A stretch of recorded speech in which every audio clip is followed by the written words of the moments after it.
Assalamualaikum warahmatullahi wabarakatuh.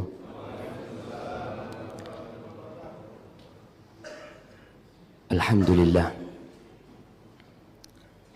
segala puji bagi Allah Jalla Jalaluh, alladzi ahyana ba'dama amatana wa ilaihin nusyur, yang telah menghidupkan kita setelah Dia mematikan kita, dan kelak kita akan dikembalikan kepada Allah Azza wa Jalla.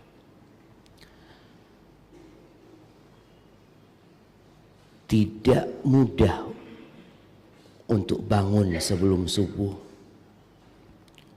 kemudian meninggalkan tempat tidur kita, bahkan meninggalkan rumah kita untuk datang ke rumah Allah Azza wa Jalla. Rasul sallallahu alaihi wasallam pernah mengatakan, athqalus salati 'alal munafiqin salatul isya wa salatul fajr. Salat yang paling berat buat orang-orang munafik itu adalah salat isya dan salat subuh. Semoga kita dapat mensyukuri nikmat yang Allah berikan ini, dan semoga Allah memberikan ilmu yang bermanfaat buat kita. Allahumma salli wa sallim ala abdika wa rasulika sayyidina wa maulana Muhammad wa ala alihi wa ashabi ajma'in. Ya Allah, semoga salawat dan salam, berkah dan nikmat senantiasa Engkau curahkan untuk hamba kekasih-Mu, untuk baginda Nabi kita Muhammad alaihi salatu wassalam, untuk keluarga beliau, untuk istri-istri beliau, untuk putra-putri beliau, dan untuk seluruh sahabat Nabi. Semoga Allah meridhai kita bersama mereka. Amma ba'd, hari ini hari Jumat, tanggal 11 Rabiul Awal 1444 Hijriah. Hari yang kelak Allah akan takdirkan kiamat terjadi di hari Jumat. Sayyidul Ayyam, hari yang paling mulia. Rasul sallallahu alaihi wasallam memerintahkan kepada kita untuk banyak-banyak bersalawat kepada beliau. Maka manfaatkan hari ini untuk memperbanyak salawat kepada Nabi alaihi salatu wassalam. Jangan sampai hari ini seperti hari-hari yang biasa. Jamaah rahimakumullah, berbincang tentang ikhlas ya.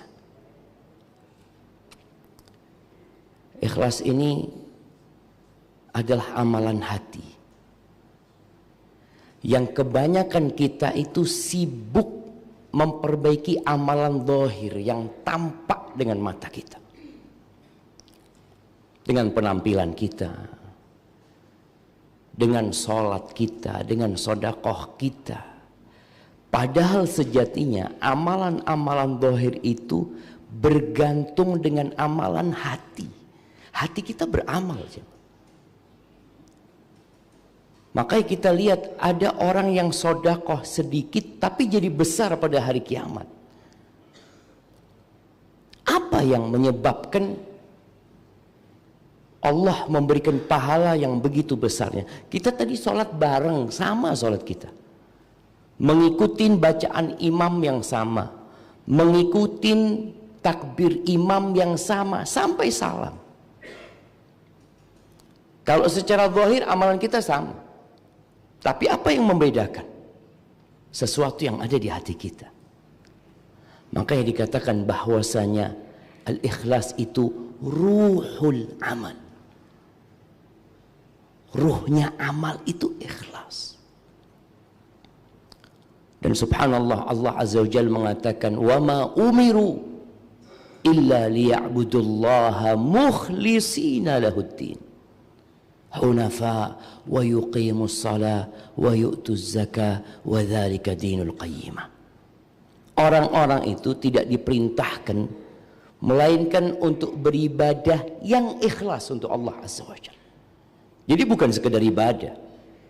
Sebagian kita mungkin kalau menghitung sholat dia, Dia akan menghitung dengan jumlah yang fantastis. Mungkin nggak bisa ngitung dia. Ana sholat sejak umur umpamanya katakan ya dari umur 7 tahun ana sholat. Sampai umur 60 tahun ana sholat. Bisa dibayangin Ustaz. Berapa banyak sholat kita. Kalau bicara puasa, orang itu dapat menghitung umur dia. Kalau dikatakan ana sekarang umur 65 tahun. Ana puasa sejak umur 10 tahun. Dan tidak pernah ana membatalkan puasa ana. Oke, siap. Bisa dihitung itu amalan. Sebagian kita sudah berangkat haji berulang kali, hitung. Sebagian kita sudah berangkat umroh, tiap tahun dia berangkat umroh. Itu bisa dihitung. Tapi pertanyaannya, apakah kita dapat menghitung amalan hati kita? Apakah amalan yang kita kerjakan itu benar-benar lillahi ta'ala? Kalau bicara ikhlas, itu adalah tauhidul qasd, menyatukan tujuan hanya untuk Allah saja. Bas. Jamaah rahimakumullah. Dalam sebuah hadis qudsi, Allah Azza wa Jalla mengatakan, man amila amalan asyraka fihi ma'i ghairi taraktuhu wa syirka. Barang siapa yang mengamalkan sebuah amalan, kemudian dia sisipkan di dalam amalan itu selain aku, dalam niat dia, maka aku tinggalkan dia dengan yang aku disekutukan dengannya. Maka saatnya kita bermuhasabah. Alhamdulillah kita insya Allah yang datang ke masjid ini, insya Allah orang-orang baik, orang-orang soleh secara zahir. Tapi ingat pada hari kiamat nanti, yauma tublas sarair, pada hari itu akan ditampakkan semua yang disembunyikan. Semua akan nampak. Karena Allah tahu dengan yang zahir dan dengan yang batin. Ahibati fillah, ada sebuah hadis yang diriwayatkan oleh Al-Imam Muslim, At-Tirmidzi dan lainnya dari Abu Hurairah radhiyallahu taala anhu. Abu Hurairah ketika hendak menyampaikan hadis ini, beliau itu pingsan beberapa kali. Ketika beliau mengatakan qala Rasulullah sallallahu alaihi wasallam, beliau pingsan. Ditunggu sama murid-muridnya sampai siuman. Lalu beliau menyampaikan hadis itu lagi, beliau pingsan sampai 3 kali. Hadis itu berbunyi, awwalu man tusa'ar bihin nar yaumal qiyamah thalath. Yang akan menjadi korek api neraka, yang pertama kali neraka dihidupkan itu dengan 3 jenis manusia. Dan kalau kita lihat 3 jenis manusia ini, semuanya orang soleh. Nggak ada yang orang jahat. Yang pertama ustadz. Api neraka itu akan dihidupkan dengan tubuhnya seorang ustadz, seorang imam, seorang guru, seorang yang alim. Kata Nabi SAW, alimun wa qari'ul Quran. Seorang yang berilmu, yang mengajarkan ilmunya, yang hafal Al-Quranul Karim. Fa'utiya bihi. Allah tidak serta-merta memasukkan hambanya ke dalam neraka. Semua insya Allah akan melewati persidangan di mana semua boleh membela dirinya. Boleh mendatangkan saksi-saksi yang meringankan buat dia. Silahkan. Ketika didatangkan seorang yang alim dan hafal Quran ini, Allah mempertanyakan kepada dia tentang nikmat-nikmat yang Allah berikan. Fa'arafah. Orang ini tidak mengingkari. Orang ini mengatakan, iya ya Allah, semua nikmat yang disebutkan tadi Engkau telah berikan kepada aku. Lalu di sini muncul pertanyaan kedua. Fama amilta biha.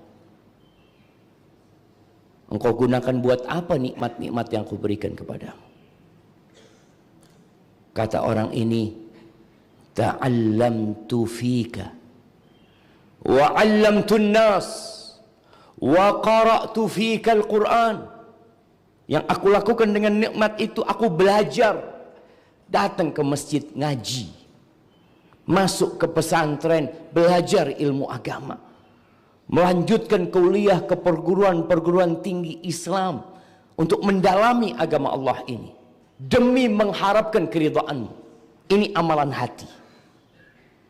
Amalan dohirnya, dia belajar, datang ke masjid, datang ke pesantren, itu dohir, satu kampung tahu dengan dia. Wa 'allamtun nas, dia naik ke mimbar, duduk di meja, di kursi ini, mengajarkan kepada manusia, itu zahir, nampak dengan kita, dan kita pun bisa menghitungnya. Berapa kali Anda datang kajian, berapa kali Anda menyampaikan kajian, berapa tahun Anda belajar, itu bisa kita hitung. Tapi ada satu hal yang dia katakan, fika, untuk mengharapkan keridhaanmu ya Allah. Ini yang di dalam hati. Wa qara'tu fikal Qur'an. Masya Allah. Itu mau ngaji juga kayaknya. Jamaah jangan dibiarin, itu boleh dibunuh jamaah.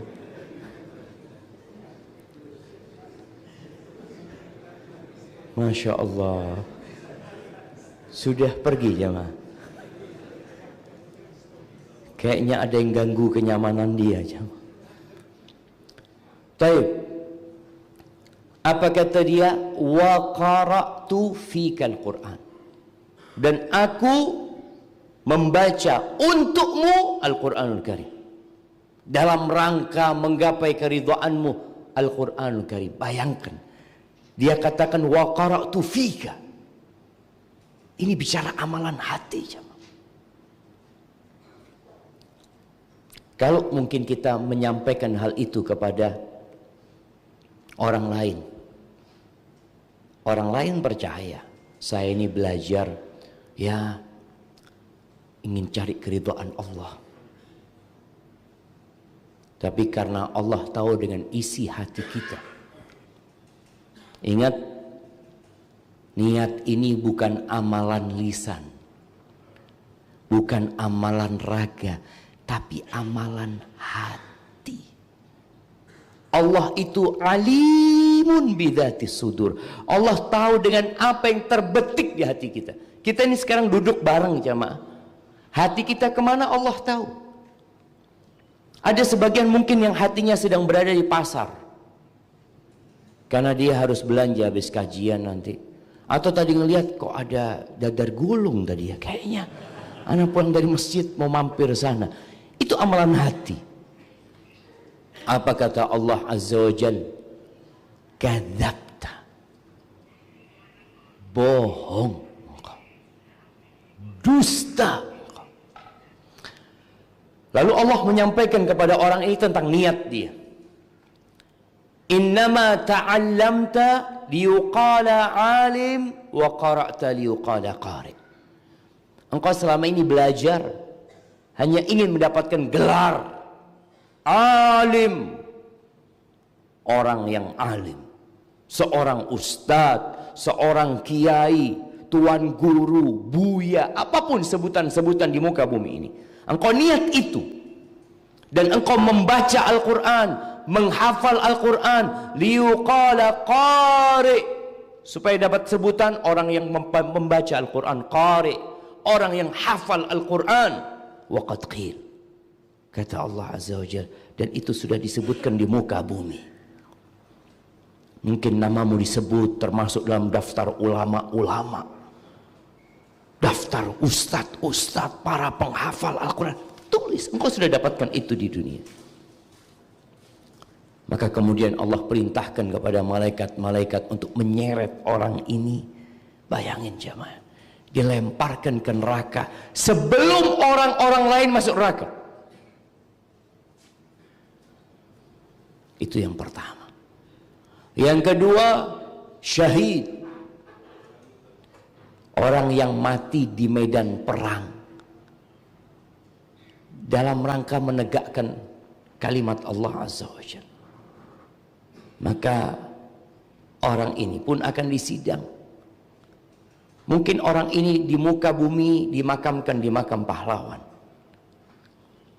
Mungkin orang ini di muka bumi selalu disebut nama-namanya oleh penduduk bumi. Bahkan mungkin namanya ditulis dengan tinta emas dalam sejarah. Seorang pejuang yang menegakkan agama Allah Azza wa Jalla. Disidang. Manusia memberikan gelar itu karena melihat zahirnya. Urusan hati, urusan Allah Azza wa Jalla. Ketika disidang, kembali Allah pertanyakan kepada dia nikmat-nikmat yang Allah berikan. Dan orang ini pun mengakuinya. Dari sana muncul pertanyaan kedua. Fama amilta biha. Engkau gunakan buat apa nikmat-nikmat yang aku berikan kepadamu? Nikmat yang ada di jasadnya, di fisiknya. Harta yang Allah berikan, kesempatan yang dianugerahkan kepada dia. Apa kata orang ini? Qataltu fik hatta stushhidtu. Ia mengatakan, aku berjuang untuk menegakkan agamamu, untuk mencari keridhaanmu lillahi ta'ala sampai aku tewas di jalanmu, syahid. Makanya kita nggak boleh jamaah mengatakan fulan syahid, nggak boleh. Kenapa? Karena Allah yang lebih tahu dia mati syahid atau tidak. Karena bicara niat. Ada orang di masa Nabi SAW berperang bersama Nabi SAW. Nabi mengatakan huwa finnar, dia di neraka tempatnya. Padahal bersama para sahabatnya dia perang melawan orang-orang musyrikin. Iya. Tapi Nabi SAW mengatakan huwa finnar, di neraka tempat orang itu. Maka ini orang ketika disidang dia mengatakan sampai aku tewas di jalanmu ya Allah. Apa kata Allah? Kadzabta, bohong. Bohong, dusta. Lisan ini pandai berdusta. Makanya nanti pada hari kiamat itu mulut dikunci, kulit berbicara, tangan dan kaki menjadi saksi. Terus Allah mengatakan innama qatalta liyuqala jari wa qad qil. Engkau selama ini berjuang hanya untuk mendapatkan gelar pembela kebenaran, pejuang, pahlawan, pemberani. Wa qad qil, dan engkau sudah mendapatkan itu. Di dunia namamu disebut-sebut fulan, Masya Allah. Nih orang pembela kebenaran, nih orang benar, nih orang pejuang, nih orang berani. Waqad qil, dan engkau sudah mendapatkan itu. Mau minta apa pada Allah Azza wa Jalla? Sedangkan yang dipinta hanya pujian dan sanjungan dari manusia. Maka kemudian diperintahkan kepada malaikat, diseret, dilemparkan ke dalam api neraka. Pencuri belum disidang, perampok, pezina, koruptor belum disidang jemaah. Ini orang-orang baik dulu nih, yang dia menampakkan kesolehan kepada umat manusia, tapi ternyata dalam hatinya bukan Allah yang dia inginkan. Di dunia Masya Allah dieluk-elukan. Yang ketiga, jawad, orang kaya raya yang dermawan. Disidang nih orang kaya yang baik hati, yang ketika di dunia banyak proposal mampir ke rumahnya, yang dia suka memberikan bantuan kepada umat manusia, diminta atau tidak diminta.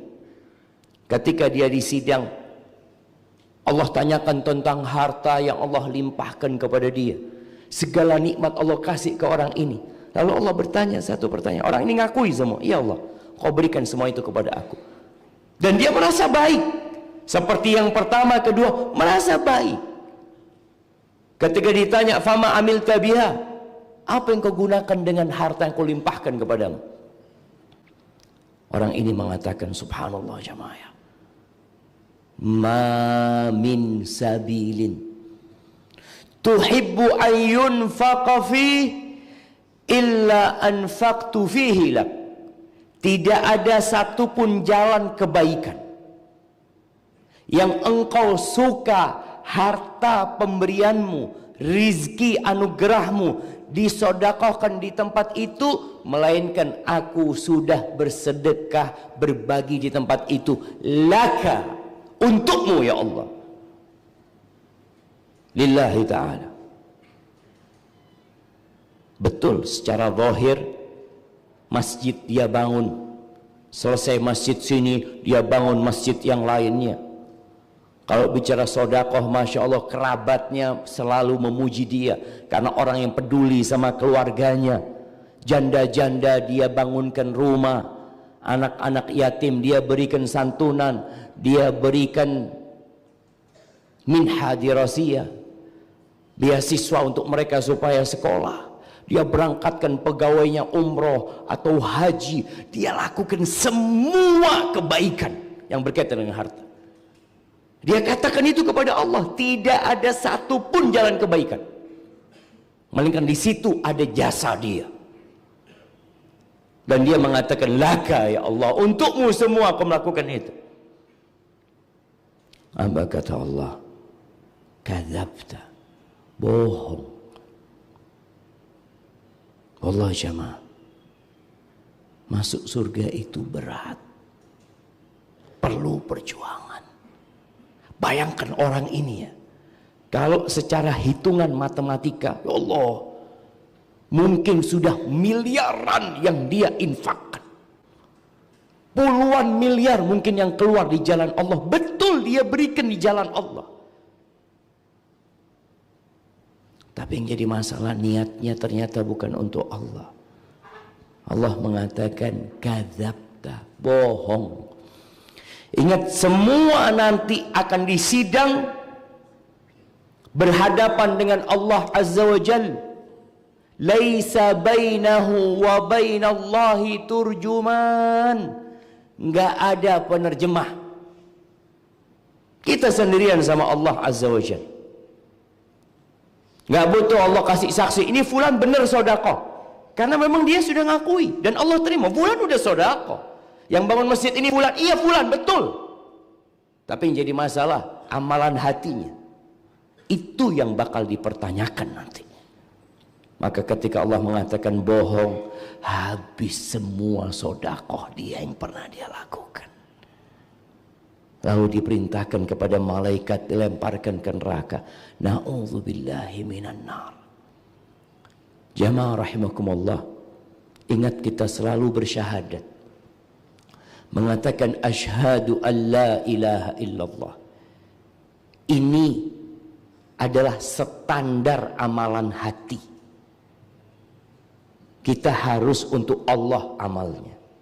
Wa asyhadu anna Muhammadar Rasulullah, ini standar amalan zahir kita. Harus sesuai dengan yang diajarkan Rasulullah sallallahu alaihi wasallam. Karena syarat diterimanya amalan yaitu 2 kalimat syahadat. Kalau ternyata dalam amalanmu ada selain Allah, Allah tidak akan terima. Kalau engkau ikhlas lillahi ta'ala, tapi ternyata ibadahmu tidak mengikuti syariatnya Nabi Muhammad sallallahu alaihi wasallam, juga enggak akan diterima. Man amila amalan laisa alaihi amruna fahuwa radd. Barang siapa yang beramal satu amalan yang tidak ada contohnya dari kami, Allah akan tolak. Maka hendaklah kita bersungguh-sungguh memikirkan amalan kita diterima apa tidak. Sebagian kita ini hanya berpikir yang penting ibadah Ustaz, yang penting memperbanyak amal soleh. Apa kita nggak ingat dengan firman Allah, fawailun lil musallin, wail, celaka orang-orang yang sholat. Atau wel, nama lembah yang berada di neraka jahanam, celaka, masuk neraka nih orang sholat orang itu. Maka sebagian orang ketika mengatakan, udahlah kita bagaimana membicarakan orang yang tidak sholat supaya sholat. Nah, yang sholat supaya diterima sholatnya. Karena apa gunanya kita sholat, capek meninggalkan rumah kita, berlomba-lomba untuk berada di saf pertama, lalu ternyata wail tempat kita. Alladzina hum an salatihim sahun. Mereka adalah orang-orang yang lalai dengan sholatnya. Ini standar zahir. Lalai dari sisi syarat, rukun, wajib sholat, waktu sholat yang dia tidak pedulikan. Ada orang yang wudhunya asal-asalan. Ada orang yang sholatnya ya pokoknya ingat dia sholat. Kadangkala sholat zuhur, wis adzan asar, anak belum zuhur, Allahu Akbar, sholat zuhur. Insyaallah. Ada orang yang seperti itu. Sholat subuh, kapan dia bangun? Padahal sholat ini kewajiban yang ditetapkan waktunya. Inna sholata kanat 'alal mu'minina kitaban mawquta. Dia secara zahir sahun. Bagaimana bicara hatinya? Alladzina hum yura'un.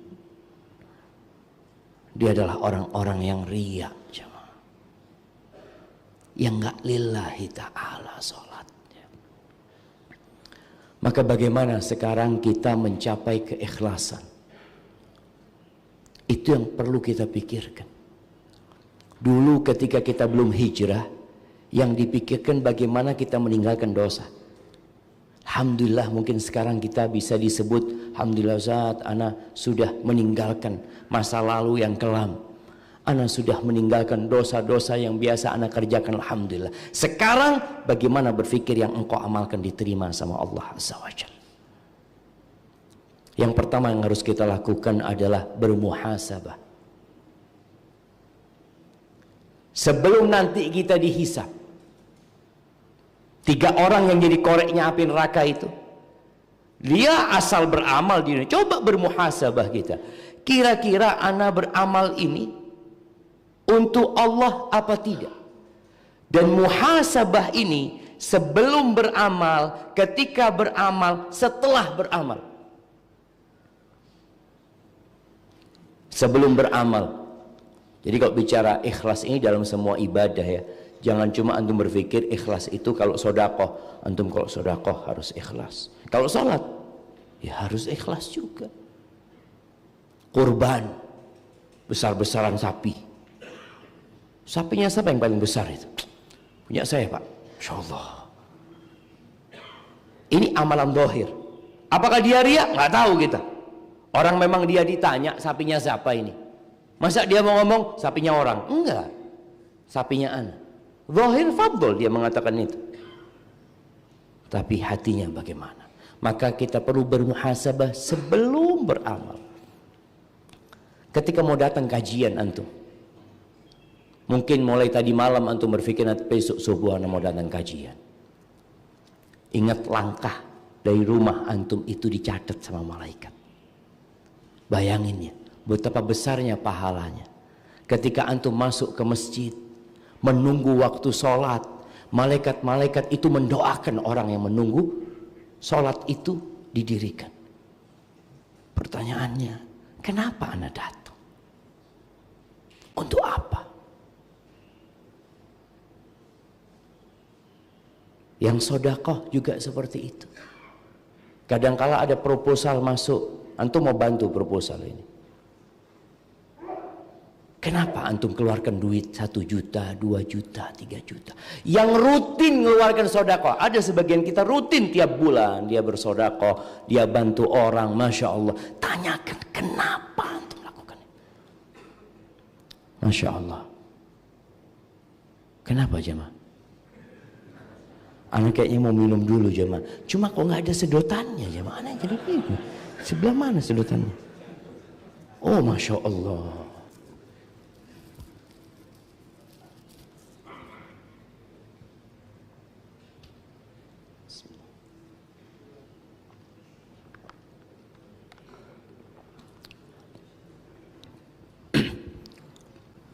Alhamdulillah.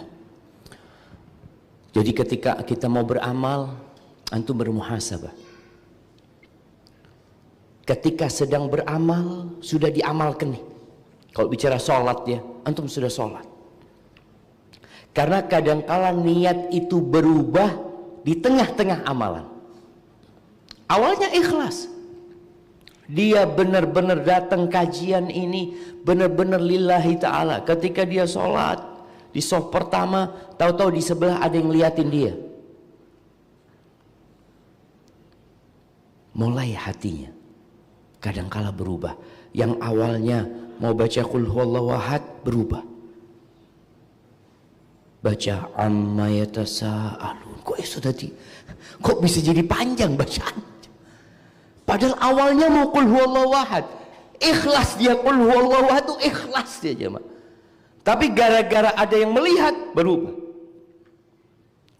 Sodakoh seperti itu. Kadang-kala kita mau sodakoh dalam hati kita, ana mau sodakoh 1 juta.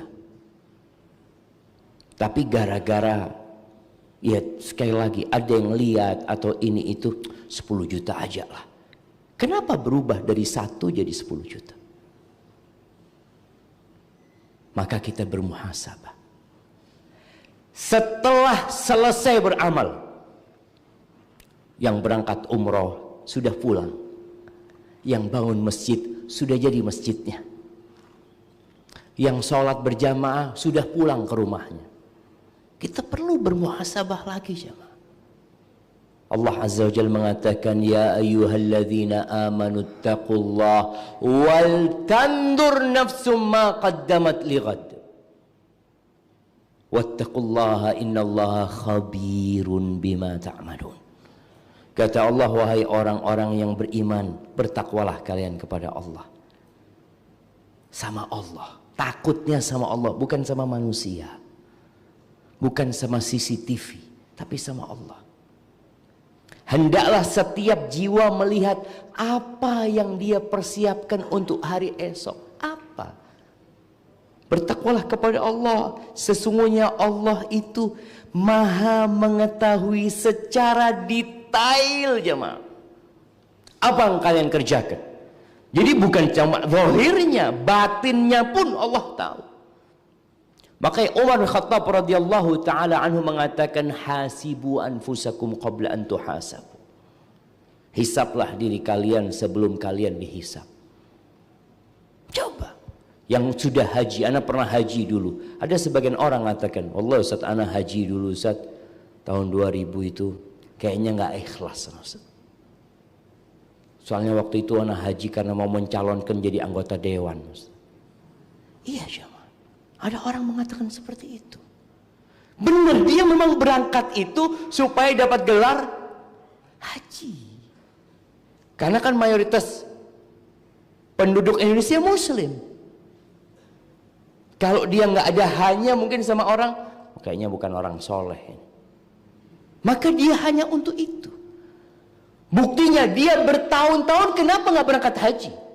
Engkau sudah mampu sejak 20 tahun yang lalu. Kenapa engkau baru berangkat haji ketika hendak mencalonkan diri menjadi orang yang dipilih? Maka bermuhasabah. Ada orang yang mengatakan seperti itu. Dan Anda juga berjumpa dengan orang-orang yang berangkat haji ketika Anda jadi mahasiswa. Ya dia ngomong, Anda bentar lagi mau mencalonkan diri jadi gubernur mana. Dia cerita ini itu. Jadi baru berangkat haji. Maka tolong antum bermuhasabah. Dan Allah Azza wa Jalla mengatakan, balil insanu ala nafsihi basirah. Akan tetapi manusia itu kalau tentang dirinya, dia tahu tentang dirinya. Nggak usah orang lain ngasih tahu. Kita duduk bermuhasabah.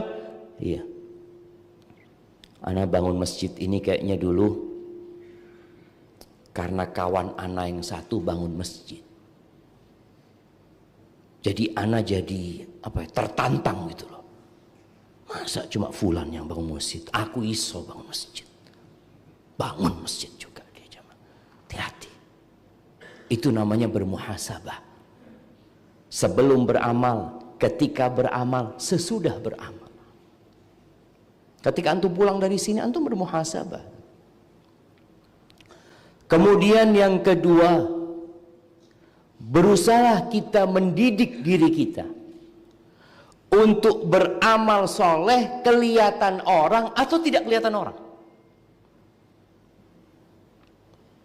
Karena kalau bicara amal soleh kelihatan orang itu beresiko riya. Kenapa sholat sunnah itu dianjurkan di rumah? Nggak ada yang ngelihat jamaah. Dan perjuangan sholat sunnah di rumah itu berat. Di masjid kalau bicara ba'diyah zuhur umpamanya, antum semangat, boleh jadi antum nggak riya. Tapi karena antum melihat kanan kiri semua sholat, loh sholat semuanya, sholat juga antum, Allahu Akbar, bukan riya. Tapi karena termotivasi dengan kondisi yang ada. Tapi di rumah sudah nggak ada yang ngelihat, nggak ada yang dukung lagi. Mungkin di masjid antum ngelihat fulan, ya Allah fulan kok panjang sujudnya, ana mau panjang juga sujudnya. Bukan riya loh, boleh jadi dia memang termotivasi dengan kawan. Tapi di rumah antum mau sujud panjang, termotivasi dengan siapa? Ada istri ngelihat, kata istrinya, aduh tahu anak sama orang ini, pura-pura sujudnya panjang. Karena istrinya tahu sama fulan. Tapi kalau di luar kan orang nggak kenal. Maka kita harus berusaha untuk memiliki amalan yang tidak diketahui oleh siapapun. Di kota Madinah itu jamaah, orang-orang kehilangan sodakoh sembunyi-sembunyi. Sejak meninggalnya cicitnya Rasul SAW. Ada namanya Ali ibn Husain ibn Ali Zainal Abidin. Jadi janda-janda tua ya, orang-orang miskin. Itu sejak meninggalnya fulan, itu kehilangan sedekah sembunyi-sembunyi. Dari sanalah mereka tahu. Artinya setelah mati amalannya baru diketahui dengan masyarakat. Coba kita lakukan itu jemaah. Kita punya amalan yang istri kita nggak tahu. Jalan di kampung di aspal. Istri tanya, bang siapa yang ngaspal jalan ini? Suamimu lah. Masya. Orang kampung nggak tahu, istrinya tahu akhirnya. Usahakan nggak ada yang tahu. Makanya di antara orang yang akan mendapatkan naungan dari Allah Azza wa Jalla pada hari kiamat nanti adalah warajulun tasaddaqa bisadaqatin fa'akhfaha hatta la ta'lamu yaminuhu ma tunfiqu hatta la ta'lamu shimaluhu ma tunfiqu yaminuhu. Seorang yang bersedekah dengan sedekah yang dia sembunyikan, ada usaha dari dia untuk menyembunyikan, sehingga tangan kirinya nggak tahu yang disedekahkan dengan tangan kanan. Antum kalau mau sedekah di masjid bisa dipersiapkan dari rumah. Antum siapkan uang 2.000, bungkus di dalamnya ada 200.000. Soalnya orang kalau mau sedekah 2.000 itu kadang-kala malu jemaah. Tapi kalau 100.000 mana-mana, ya keluarkan dulu dompetnya. Teman-teman yang lihat gini caranya sedekah, Masya Allah. Fa'akhfaha, dia sembunyikan. Artinya bisa kita sedekah 200.000 sembunyi, yang ketahuan cuma 2.000. Jadi ketika lewat yang ketahuan cuma 2.000.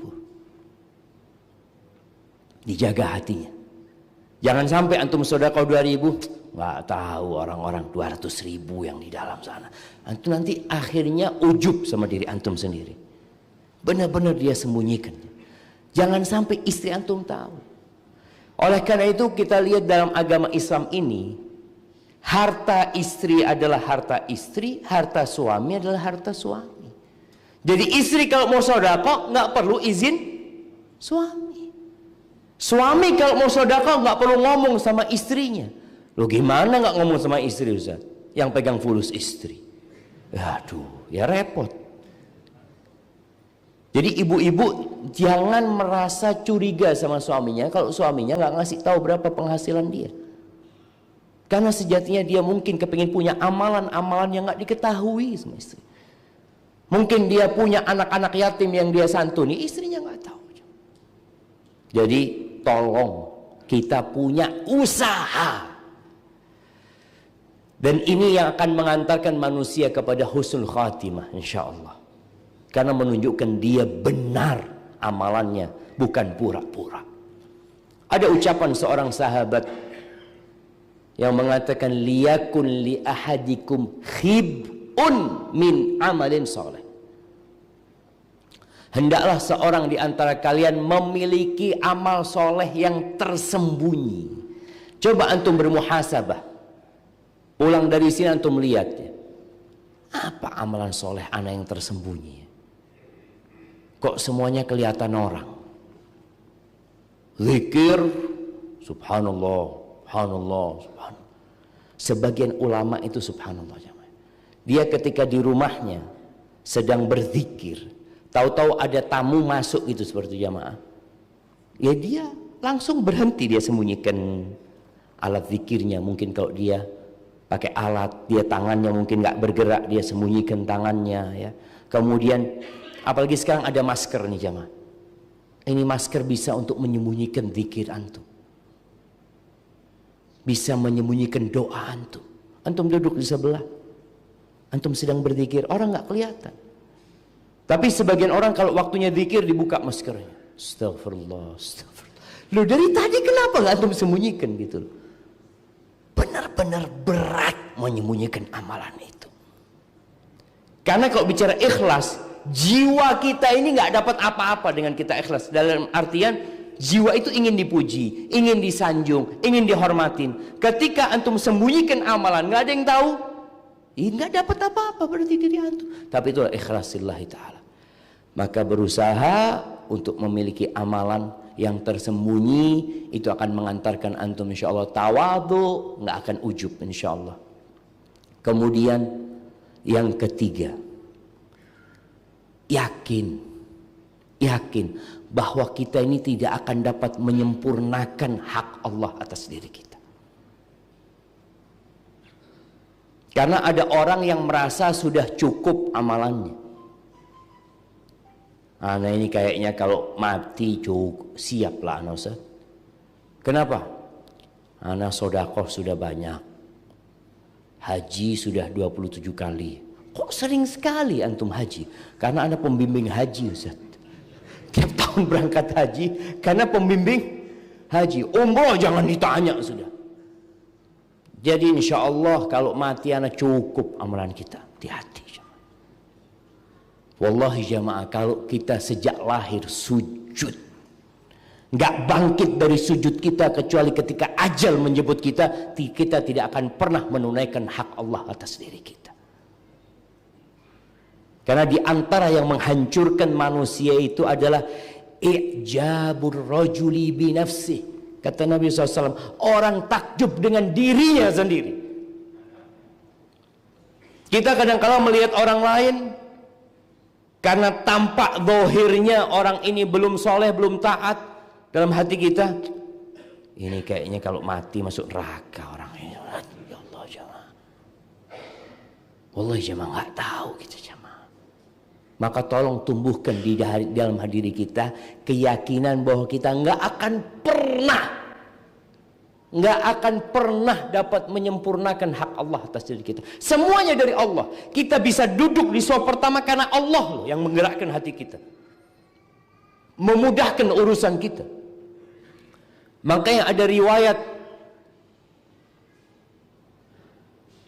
Nabi Sulaiman atau Nabi Daud dari cerita Israiliyat.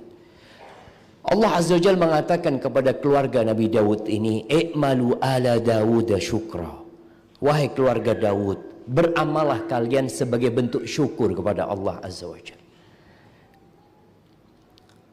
Lalu Nabi ini berdoa mengatakan, "Kaifa ashkuruk ya Allah? Gimana aku akan dapat bersyukur kepadamu? Wa syukru minka, sedangkan aku bisa bersyukur itu juga nikmat darimu ya Allah." Bayangin jemaah. Ya apa kita ini mau bersyukur sama Allah, sedangkan nikmat bisa bersyukur itu juga dari Allah. Maka dikatakan kepada dia, al-an balaghta syukri. Sekarang engkau baru bersyukur. Ketika seorang beribadah kepada Allah, yakin bahwa dia dapat beribadah karena Allah Subhanahu wa ta'ala. Sehingga nggak ada perasaan punya jasa paling besar. Wah, nah ini orang yang paling berjasa di tempat ini. Jangan. Kita jaga hati kita. Yakin bahwa kita tidak akan dapat menyempurnakan hak Allah atas diri kita. Kemudian ahibati fillah, kita juga harus punya keyakinan dengan kehidupan dunia ini. Karena kalau cerita 3 orang tadi, seorang ustadz, seorang mujahid, seorang yang dermawan, mereka itu ingin apa sebenarnya? Ingin dunia. Pujian itu kan pujian di dunia ini.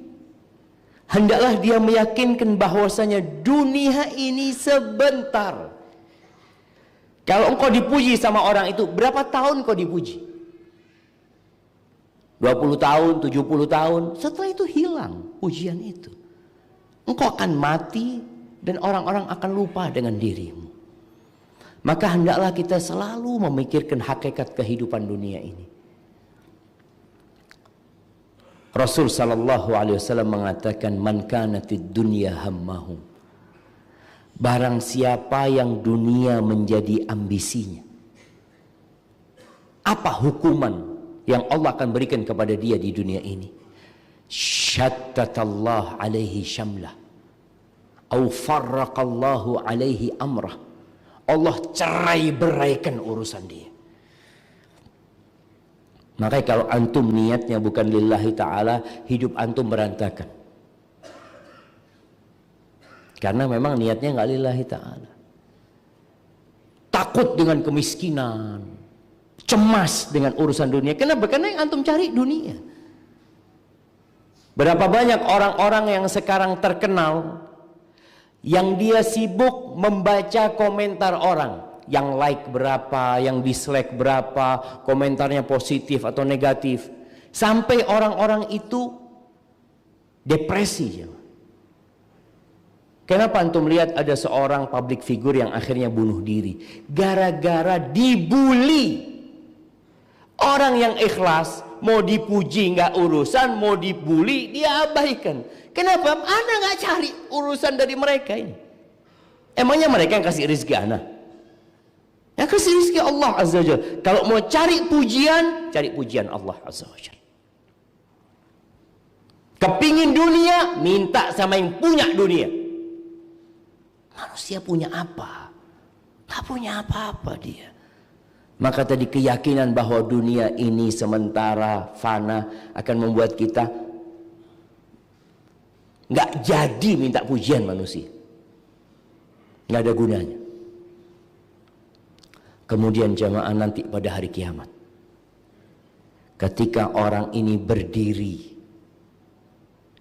di satu acara dalam kerumunan manusia, dalam rangka sum'ah, agar didengar peran dia, ria, agar dilihat jasa dia, illa sama Allahu bihi ala ru'usil khalaik yaumal qiyam. Di hari kiamat dia tidak akan disidang sembunyi-sembunyi. Sidang bagi dia tidak tertutup. Akan dibongkar kebohongan dia di depan umat manusia. Ini loh, ini orangnya yang mungkin di dunia ditunjuk, masya Allah, orang yang hebat, orang yang baik, ditunjukkan bohong dia selama ini. Dia tidak berharapkan wajah Allah Azza wa Jalla. Kemudian ahibati fillah, kita perlu sering-sering membaca tentang hukuman yang diberikan bagi orang yang riya. Sehingga kita murajaah lagi, apa sih kalau ana riya itu ana dapat apa? Hal itu akan membuat kita jadi ya mundur gitu ketika mau riya. Kemudian berkawanlah dengan orang-orang yang ikhlas. Bagaimana cari orang ikhlas? Orang yang kalau duduk tidak menceritakan amalannya. Kan ada orang kalau duduk sama antum cerita, oh saya ini, saya ini, saya ini. Kita nggak tahu dia riya apa tidak. Karena ingat, riya itu amalan hati. Namun dengan dia menceritakan sesuatu yang seharusnya dia sembunyikan, kita khawatir. Antum cari orang yang secara penampilan ya ada cahaya di wajahnya, nyenengkan hati, bukan karena tampan. Makanya di dalam sebuah athar disebutkan, ada hamba-hamba Allah idza ru'u dzukirallah. Kalau dilihat orang itu, kita jadi ingat sama Allah. Jadi kalau ngelihat fulan, ya Allah ya. Anak ingat jemaah di Madinah dulu ada seorang Ustaz Abdullah Zain hafizahullahu ta'ala ya. Anak kalau melihat beliau itu, iman anak bisa tambah. Dan ada orang-orang juga kalau antum melihat dia, ya Allah, cari kawan yang seperti itu. Kemudian yang terakhir, berdoa. Doa ini jalan pintas, tapi sering kita lewatkan. Coba tanyakan kepada diri kita, pernahkah kita, bukan pernahkah, betapa seringnya kita, atau berapa kali kita dalam sehari minta keikhlasan, minta supaya amalan kita diterima sama Allah Azza wa Jalla. Nabi Ibrahim alaihissalam itu bangun Ka'bah. Dia nabi, bukan orang biasa. Yang dibangun rumah Allah, tempat yang paling mulia di muka bumi ini, bersama putranya Ismail yang juga nabi. Apa doanya mereka dalam kondisi mereka membangun itu Ka'bah? Rabbana taqabbal minna innaka antas sami'ul alim. Doa ini muncul karena takut sama Allah. Dia tahu dengan kebesaran Allah, keagungan Allah, yang dia amalkan sesuatu yang remeh buat, ya Allah, dibandingkan dengan nikmat yang Allah berikan, nggak ada apa-apanya. Maka dia berdoa mengatakan, ya Allah, terima dari kami, ya Allah, terima dari kami, ya Allah. Sesungguhnya Engkau maha mendengar dan maha mengetahui. Supaya kita juga muhasabah dengan mengatakan innaka antas sami, Engkau maha mendengar, alim, Engkau maha mengetahui. Amalan kita ini untuk Allah apa tidak? Doa. Ada sebuah doa yang diajarkan Nabi alaihi salatu wassalam. Beliau alaihi salatu wassalam pernah mengatakan bahwasanya syirik itu akhfa min dabibin naml, lebih tersembunyi daripada jalannya semut. Yang bicara riya ini. Maka para sahabat mengatakan, kaifal khalasu ya Rasulullah wa huwa akhfa min dabibin naml. Bagaimana cara menyelamatkan diri dari riya tadi, sedangkan dia lebih tersembunyi daripada jalannya semut? Antum dapat merasakan kadang-kala semut berjalan di baju antum? Enggak, jemaah. Ada orang bersihkan, ada semut. Kita nggak tahu kalau ternyata ada semut di diri kita. Sebagian kita nggak sadar kalau ternyata ada riya dalam kehidupan kita. Maka para sahabat bertanya, radhiyallahu taala anhu, bagaimana kita menyelamatkan diri sedangkan dia itu tersembunyi gitu loh. Maka kata Nabi SAW, maukah kalian aku kasih amalan buat kalian? Kalau kalian amalkan, insya Allah besar kecilnya, banyak dikitnya akan pergi dari kalian.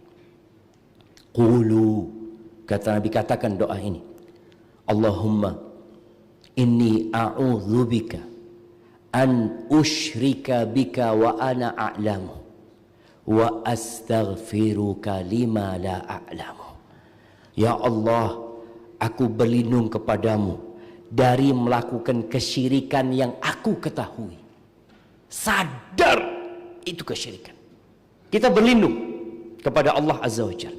Wa astaghfiruka, dan aku minta ampun sama Engkau ya Allah dari melakukan kesyirikan yang aku nggak sadari gitu loh. Kalau ternyata di situ ada niat selain Allah Azza wa Jalla, kadang-kadang kita nggak sadar, jemaah. Maka kita meminta perlindungan dari yang disengaja dan meminta maaf sama Allah dari yang tidak disengaja, dari yang tidak disadari. Perbanyak doa, jemaah. Minta keimanan sama Allah, minta ketakwaan kepada Allah, minta Allahumma ati nafsi taqwaha, ya Allah berikan kepada jiwaku ketakwaannya ya Allah. Wa zakkiha anta khairu man zakkaha, dan bersihkan jiwaku ini, engkau sebaik-baiknya yang membersihkannya ya Allah. Anta waliyuha wa maulaha, engkau pemiliknya, engkau pelindungnya. Allahumma inni a'udzubika min ilmin la yanfa, ya Allah aku berlindung kepadamu dari ilmu yang tidak bermanfaat. Wa min qalbin la yakhsha, dari hati yang enggak mau tunduk. Wa min nafsin la tashba, dari jiwa, dari nafsu yang enggak pernah puas. Wa min du'ain la yusma, dan dari doa yang tidak didengarkan, tidak diijabah sama Allah Subhanahu wa taala.